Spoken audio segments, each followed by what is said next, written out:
ఇది 2 మేకల కథ మరియు అందులో దాగి ఉన్న అద్భుతమైన నీతికి సంబంధించిన సంక్షిప్త సమాచారం.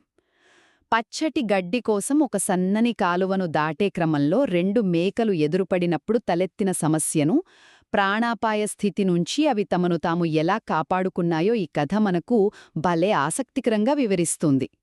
అసలీ సమస్య ఎలా మొదలైందంటే, మొదటిది అహం మరియు దానివల్ల వచ్చే ఘర్షణ. కాలువ అవతల ఉన్న గడ్డి కోసం ఒక సన్నని కర్రదుంగమీద నడుస్తున్న మేకకు ఎదురుగా వస్తున్న మరో మేక ఎదురుబడింది.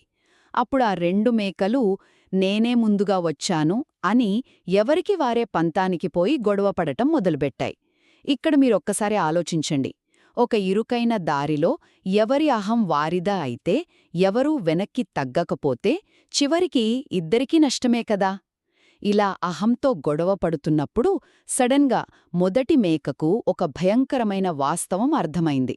అదే రెండవది, రాబోయే ప్రమాదాన్ని ముందుగానే పసిగట్టడం. అలాగే ఆ గొడవను కొనసాగిస్తే ఆ సన్నని కర్రమీద బ్యాలెన్స్ తప్పి ఇద్దరూ కాలువలో పడిపోతామనే ప్రాణాపాయాన్ని ఆ మేక కరెక్ట్ టైంలో గుర్తించింది. సమస్య వచ్చినప్పుడు కోపంతో ఆవేశపడటం కంటే దానివల్ల భవిష్యత్తులో జరగబోయే నష్టాన్ని ముందుగా ఊహించడం నిజంగా ఎంత కీలకమో కదా. మరి ప్రమాదాన్ని గుర్తించడమే కాదు, ప్రాణాలు దక్కించుకోడానికి ఆ మేక ఒక అద్భుతమైన పరిష్కారాన్ని కూడా ఆలోచించింది. చివరగా ఆ తెలివైన పరిష్కారమేంటో చూద్దాం. మనమిద్దరం క్షేమంగా దాటాలంటే నేను కూర్చుంటాను, నువ్వు నా పైనుంచి వెళ్ళిపో అని మొదటి మేక రాజీపడటం, రెండో మేక దానికి అంగీకరించి పైనుంచి వెళ్లటం జరిగింది. దీనివల్ల ఆ రెండూ కూడా సురక్షితంగా కాలువ దాటాయి.